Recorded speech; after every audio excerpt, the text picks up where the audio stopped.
Darren Dreger from TSN joins us. Dregs, good morning. Yes. Little juicy nugget coming. I mean, in a way, surprised, not shocked. Shocked, not surprised. I don't know how to characterize it, but it was. Well, I'll let you just kind of walk us through it because there's some layers to it. Yeah, there definitely is. I'm a little bit surprised just based on the timing, right? But I'm also appreciative of the Dallas Stars ownership and management taking their time to make sure that this decision is the right one in the best interest for the club. You know, Pete DeBoer has one more year remaining on that contract, so it would have been easy to try and execute some changes to the roster, which they're going to do anyway. But to just let it play out. I mean, we know that Pete DeBoer is a good coach, good man, stubborn. Oh boy, he's stubborn. And I think that stubbornness, at least in some way, shape, or form, probably got the better of him in this case, right?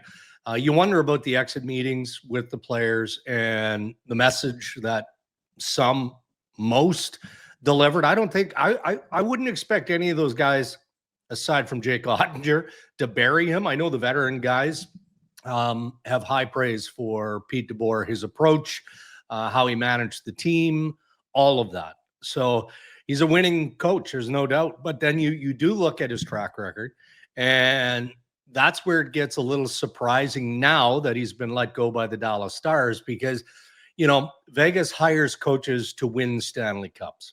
You know, they gassed Gerard Gallant in favor of Pete DeBoer because Pete DeBoer was available and they felt like he was a better coach. Cutthroat, sure, but they felt like Pete DeBoer was the coach that they needed to win a Stanley Cup. All right, well, then Bruce Cassidy is available. Okay, he's the guy that's going to help us win a Stanley Cup, and he does at the expense of Peter DeBoer. He's hired in Dallas. Again, the Dallas Stars thinking, well, this guy's decorated. He's got a resume as long as our arm. You know, he'll be able to take us to the Stanley Cup final. And I can tell you, and every team that maybe gets into, you know, the conference semifinals, which isn't saying a lot. I mean, there's so much hockey at the midpoint, but any of those teams like the Toronto Maple Leafs, go down the list. I mean, they still feel like they should be in the Stanley Cup final. But I can assure you the Dallas Stars are watching and getting ready for game 2 tonight between Edmonton and Florida, and they think they should have won the Western Conference. They do. They do. And they're not hanging it all on Pete DeBoer, but there's an element of the stubbornness, decisions that were made, all of that 100% factored into the decision ultimately that they made yesterday. Retro, you had kind of said, with just how murky all of this kind of was, is Jake Ottinger, is he kind of like, what? Where's the room? Are they felt off? Something felt off. Yeah. So this feels like kind of a clear message that some guys in that room were not, obviously there's layers. You pulled Jake, you put our lives on the line with Casey DeSmith, whatever. And then you threw one of our guys. You could have just under the bus. You didn't need to do that post game. Feels like a bit of a message that there's some solidarity within that room. Yes, I think that's a good sign that there may be a solidarity, but it's easy to rally behind a guy you don't like. And I don't know if they don't like him, but my question to Dregs would be, Babcock was renowned as being the greatest coach to ever walk the earth. Yeah. But I always, and I don't think he was a bad coach or a bad person. I'm not talking about it, but there's coaches that get put into situations that are a lot easier to succeed in than going into San Jose last year. Do you know what I mean? Yeah. And sometimes these resumes, oh, this guy's a world-class coach. Well, is he? Or is he putting in real easy, not easy, but good spots with teams that can succeed? Yeah. Is he just a product of that? And in this latest one, for me anyway, how many times do you get let go of good teams where you can't, like, that the smell test is not passing? Yeah, and I think that's fair, Rhett. I do. And if I were an owner in the league and I was looking at replacing my coach and Pete DeBoer's name was thrown at me, I would do the investigation. I would find out, okay, what do you think he's missing? And one team will help another. I mean, everybody's got relationships with clubs, and, you know, maybe they're not giving you all of the dirty, dark secrets and all of that, but what was missing there? You know, and sometimes it's not just one guy, it's the bench. And I'm not hanging Steve Spott out to dry here. And I do think Elaine Nasreddine has the potential of being a good NHL coach, head coach. I mean, that's That's kind of the mark on him. But like so many, especially the veteran coaches, they always like to have at least one of their guys. And Steve Spott has gone with Pete DeBoer basically every single job, right? Okay. Like, I mean, they're joined at the hip. So how much of that is influence? You know, I not take it over to the Stanley Cup final, but I do see a difference in how Paul Maurice would use his assistant coaches as opposed to Chris Knobloch, who we know uses his coaches in Gulutzan and especially Paul Coffey and that defense. So the feedback on social media was, well, this is just age old. Here's a good coach. You can't fire all the players. So it's easy to just throw this guy to the side. Well, it is, but I say the same thing every time. And I appreciate what you're saying, Rhett. And to back up what I just said, I would want to find out why, talk to people. Why isn't he able? He can win game sevens. He can help you win game sevens, but why isn't he able to get you back to the Stanley Cup final? Find out what that is. And if you believe that there's an issue, okay, well, then you move on to the next guy. But if you're the Dallas Stars now, what are you looking at? Mm-hmm. You've fired a good coach. Who's better? Available that's right available? now? I don't know. Like That's the first thing I thought of, Dregs. It's like, that's commendable for Jim Nill. They've got their players' backs and this. Okay, so you fired the coach. You've gone to 3 straight Western Conference finals. Yeah. Unable. So now a lot of winning. The next coach is probably less tenured. Yeah. At this point, hard to imagine, right? Everyone's going to be less tenured than him, right? So it's like, okay, so you put your team first, but now what are you doing hiring a coach? Because it's a window to win, right? The next coach isn't as but it's good. a window to win. I don't want to downplay the importance of a coach because I think a coach can be highly influential, but this is a veteran team. Yeah. Right? You're kind of you've got the bumper pads up with this group, don't you? Yeah. Come on, boys, let's work. You're trying to inspire and motivate. You're not teaching them how to play the game. These guys are veterans. Yeah. Okay. Yeah. And I do think the way the season ended contributed mightily into the decision that management 100%. and ownership have made here. And not because they lost to the better team, the Edmonton Oilers. I mean, if this series goes 6 or 7 games, maybe Pete DeBoer is still coaching. If that Ottinger situation doesn't happen, and I agree, coming into the segment, you guys walked us through it. We played the clip of Pete DeBoer post game. That's what got him. I think. Yeah, I agree. Ultimately, that's what got him. Coaches make changes like that, not all the time, but they do. And as he started, in essence, it was to try and spark his team. The guy gave up 2 goals on 2 shots. So you pull the goalie. All right. Well, I think most of us watching thought, okay, this is going to be short. Like he's made his point. He's going to put Ottinger back in the net. And then he doesn't. You go into the intermission, and I'm surrounded by goalies at TSN, and they're like, he's probably going to put him back in the net for the next period. And then he doesn't. And I think that supports the stubbornness that I'm talking about. And I think that's the Babcock feel to that's me, right? The stubbornness. I think he felt like there was enough egg on his face that if he puts on, because I think he was questioning whether he should do it to begin with. There was maybe some justification for pulling him, but most of us, the 4 of us, we're not NHL coaches. I'm probably leaving him in because Jake Ottinger's our guy. And we can't lose. Yeah, it's not a platoon. It's Ottinger and DeSmith. You can call the timeout, rip your team, get your heads out of your ass, let's get going. And you leave Ottinger in. Okay, so he doesn't. And then he pulls Ottinger and they score on DeSmith. Yeah. That's when that stubbornness comes in. He's like, I effed up. I'm going to stick to it and just swallow it. That's what it looked like to me. Because I agree with you. I think he was one. The only catch for that is I think he was 100% going to put Ottinger back in. I never understood the timeout. Pull the goalie, use that timeout, and that, right? Like it didn't anyway. That was also part. Is Ottinger skating back to the crease and then gets hauled back. It's very and who is that on, right? Like I mean, you would think, Casey DeSmith is out there. He knows what's going on. Like, one of the assistants was he on the ice though? Yeah, and where's the backup even on the ice? I don't know. We looked at the video. DeSmith on the ice? Because if you are going in as the backup goalie and you've wasted the timeout as a time to get it's not a lot of time anyway. Right. That's they call it 30 seconds. It's at least a minute if you're on the ice loosening up. Yeah.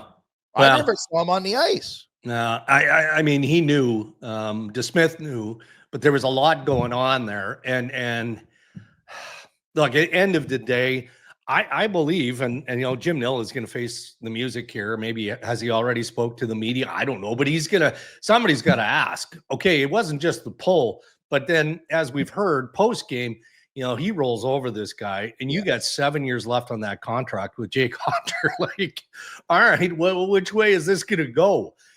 So I think that was a contributing factor for sure. So now was trying to do the right thing by staying in the bench. Sure.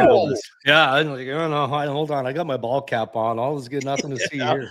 Hiding in plain sight. Yeah. But now, again, we've just had 7, 8 teams, go through the coach search. So Peter Laviolette is available. I mean, it does feel like Dallas needs some experience. Torts? It does to me anyway, right? Yeah, you've got Torts. There's plenty of coaches out there. Yeah. I got a name for you. What about Jay Woodcroft? Because I feel like a lot of things being said about Chris Knobloch now, which is a lot of praise, were said about Jay Woodcroft until the Oilers did one of those midwinter fogs that we've seen a lot from them in the regular seasons that frankly don't matter. Mm-hmm. He was very highly regarded. It was his only head coaching job on his resume, but before things went south with like 880 goaltending, everyone thought he was a great coach. Like, where's he at? Would that be a guy you'd have on a short list? Well, I mean, the list is only as long as you want it to be, and it gets longer when you're looking at the American League. You're looking internally at what you have. You're looking at the guys who've been shortlisted. Like, I don't know how many teams Woodcroft interviewed with, but more than a couple. Okay. Like at least 3, at least. So what about those teams didn't mesh with Jay Woodcroft or vice versa? And I feel like, given the level of experience Dallas has, like, Dallas is a bench where you've got to have presence as a head coach, in my opinion. You got to have some swagger. You do. At least it feels that way.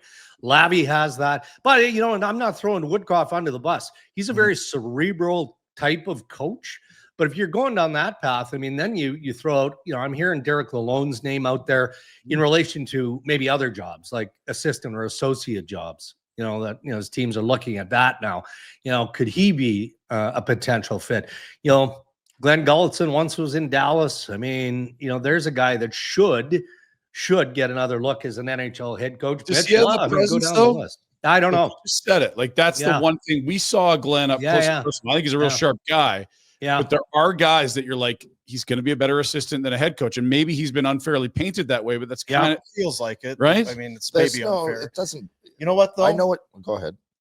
Texas, you want somebody that's got that kind of, maybe a guy that put on some cowboy boots, drive a pickup truck, wear a collared shirt, Longhorns on the front of the truck. Yeah, the guy that, maybe you're born in Alberta, you kind of have that. I want Texas, to push a guy over the, dust off one of the Sutter brothers and get them out there right now. Let's go. What we're the whole staff. You can have 6 setters. I think, to me, that team looks like a team that they need to.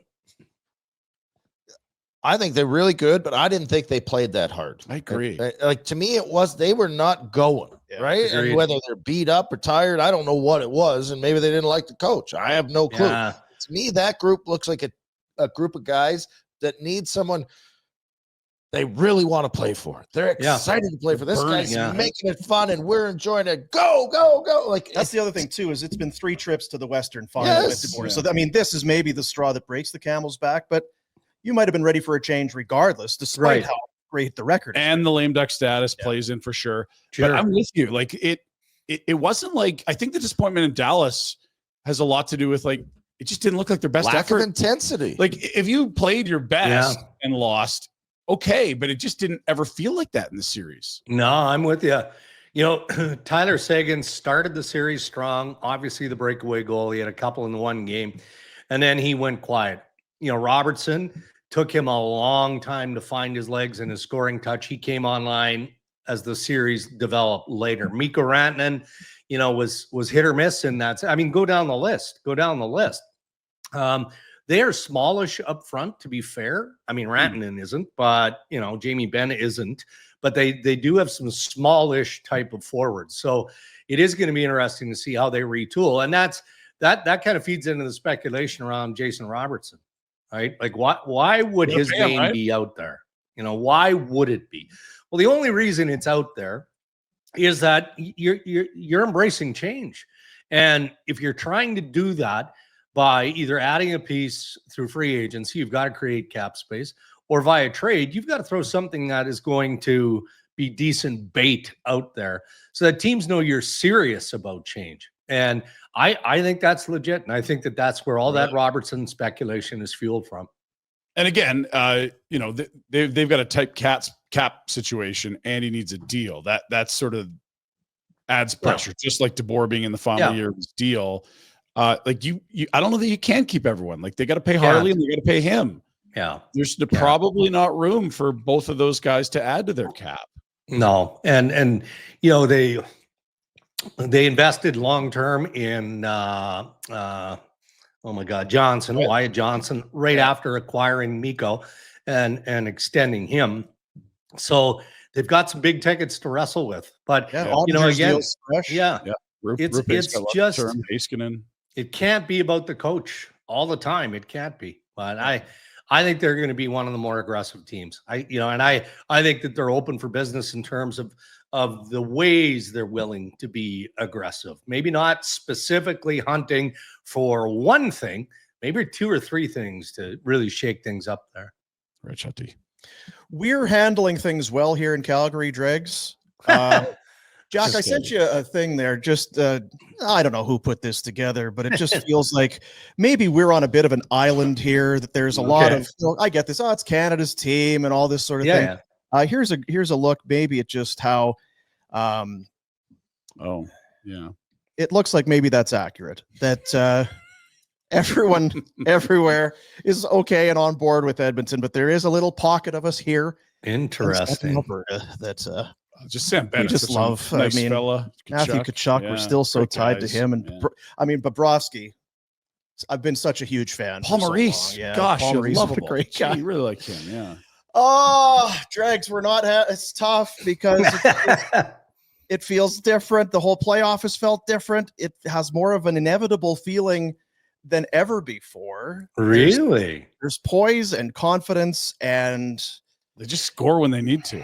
Yeah. When have they? It's like they finally realized we'll probably get some goals if we need them. Let's not give as many up. Let's be more sound defensively and just all together and shit. And oftentimes it's not the most noticeable or expected, anticipated, right?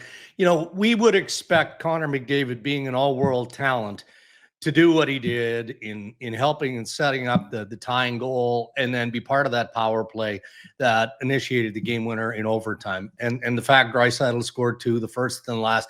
Again, do you expect that?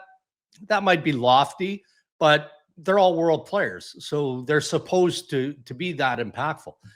Did anyone have Kasperi Kapanen playing the game? I know. Dude, number 2, he was awful in Toronto. He was healthy to start the playoffs. He did not look particularly anything at all in the regular season. They've done a really good job pulling guys off the scrap heap. Really, because guys they signed July 1 haven't been that. Skinner, Arvidsson, and Emerson. There's a lot of popcorn there. There's not a lot of ice time.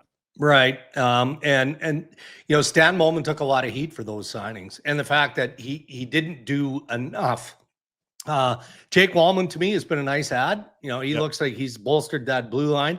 I will give Bowman credit, because at the time of bringing in Klingberg, he said just the reality of Klingberg coming back into the league after being offline for that long, the injury, the surgeries that he had, all of that, he was going to need 6 to 8 weeks of playing before they'd be able to assess, whether he could shoulder the load. And he's serviceable. He's having some decent playoff hockey in his game. And, again, Oilers fans, you 3 excluded, were clamoring for a goaltending upgrade, even up to the trade deadline. Everybody, even though those 2 guys helped Edmonton get to Game 7 last year, everybody thought, okay, well, you got to go out and get this guy or that guy. And there wasn't much available, but, there were some rumors and guys that were in speculations that may have helped. But Bowman didn't overreact. And he allowed the group to come together. And now they're getting that support and the influence from all layers of their lineup. And I feel like, I guess that's why it's so damn hard to win the Stanley Cup. Right, is because unless all of those ingredients fit in the recipe, you're not going to win. And right now, it looks like they've got the ingredients. We kicked it around yesterday, and I kind of asked Rhett, what did you make of Florida in Game 1? Because the flip side, because as we live here, right, you included, it's how great the Oilers are now. Everybody's happy living in the city and the rink, like the whole thing. It's been quite a gushing the last couple of days. How was Florida? Because they were still one goal away from winning. Yeah. I didn't think they were great, and some of that's tied to the Oilers being very good the other night. But this feels like a game. This is a Florida, this is where a gutsy, experienced, deep team like Florida should come through in a Game 2. I thought when Sam Bennett scored in the second period to make it 3-1, I thought it was game, set, and match. I just felt like, okay, not that Edmonton was going to falter, but there's blood in the water now. And this Florida team is going to find a way to get that fourth one. And then 4-1, it's over. But Edmonton just stayed in it. And Arvidsson scores. Now it's 3-2. Florida got into a little bit of penalty trouble, not a lot, but some things that they definitely are going to want to clean up. They're probably looking at that second period. And even though Bennett did score, they had 17 shots on Stu Skinner. 17 shots.